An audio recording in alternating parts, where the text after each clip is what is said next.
high in the northern reaches of Pakistan, where the world's greatest mountains pierce the sky, there lived a man who believed the impossible was meant to be conquered. His name, Ali Sadpara. A man born in hardship, who rose higher than any dream dared to go. He didn't just climb mountains, he became one. This is not a story of tragedy. This is the story of a legend, of a man who touched the heavens and never truly came down.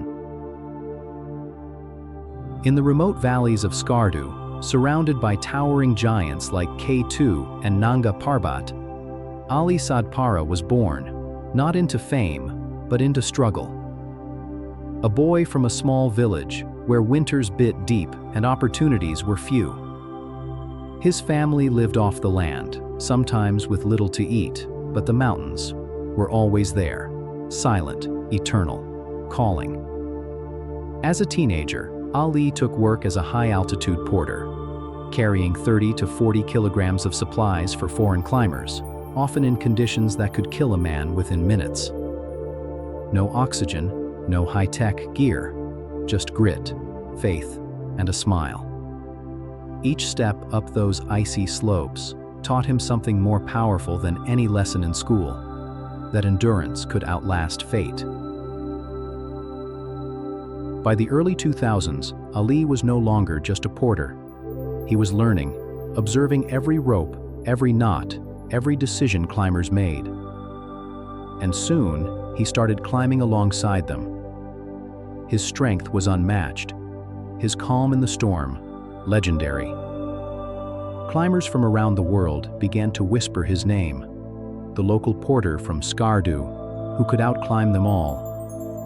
One European climber once said, "Ali was the kind of man who made you believe the mountain respected him."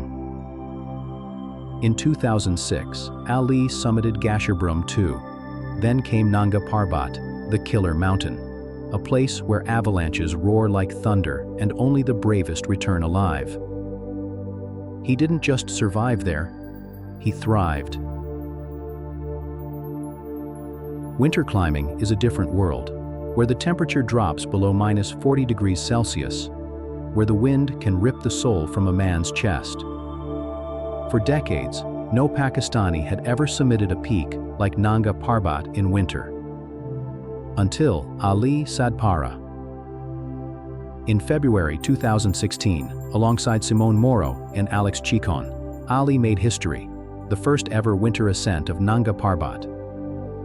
The mountain that had taken so many finally bowed to him. When he reached the top, he didn't shout, didn't cheer. He just looked at the horizon and smiled, that famous, humble smile. The world began to know his name. But back home, he remained the same. A man from Skardu who still preferred tea with friends and laughter over fame. They called him the Winter King. But he called himself just Ali. In early 2021, Ali Sadpara joined a daring expedition to summit K2, the savage mountain, in the dead of winter. It had never been done before. He was joined by Iceland's John Snorri and Chile's Juan Pablo Moore, three men from three worlds, united by one impossible dream. On the night of February 5th, they began their final push toward the summit. The winds howled. The temperatures plunged below -50 degrees Celsius.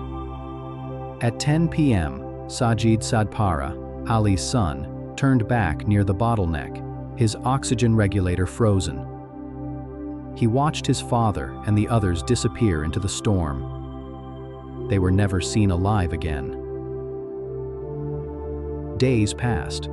Helicopters searched the upper slopes. Nothing. The mountain had swallowed them whole. Sajid refused to give up. Months later, he returned, alone, to the same deadly slopes that had taken his father. He searched where others wouldn't go. He faced the same winds, and finally, he found them. Ali Sadpara, John Snorri, and Juan Pablo Moore, lying together near the bottleneck. It was said that from their position, they may have reached the summit. If true, Ali had done it. He had conquered K2 in winter. but the mountain took his body in return. In the heart of Skardu today stands a statue of a man looking toward the mountains he loved. Ali Sadpara's smile still shines in every climber who dares to dream. His son, Sajid, continues his legacy, climbing the peaks his father once touched. Each ascent, a conversation between father and son across time and wind. And every winter, when the wind sweeps across K2, it seems to whisper one name: Ali Sadpara. Legends never truly die. They live in the stillness of dawn, in the shimmer of the ice, in the hearts of those who remember. Ali once said, "When you climb, you are not fighting the mountain, you are fighting yourself." Perhaps that's what makes his story timeless. He wasn't chasing fame. He was chasing freedom, the feeling of standing above the clouds, where earth meets eternity. Today, the snow still buries his final camp. The ropes, the tools, the stories, frozen beneath white silence. But somewhere beyond the peaks, where the air is thin and the stars burn brighter, Ali Sadpara stands still. Not on K2, but on the summit of eternity. This was Hidden Chapters. If you felt the mountain's call, if this story moved you, subscribe and join us as we uncover more mysteries of those who touched the impossible.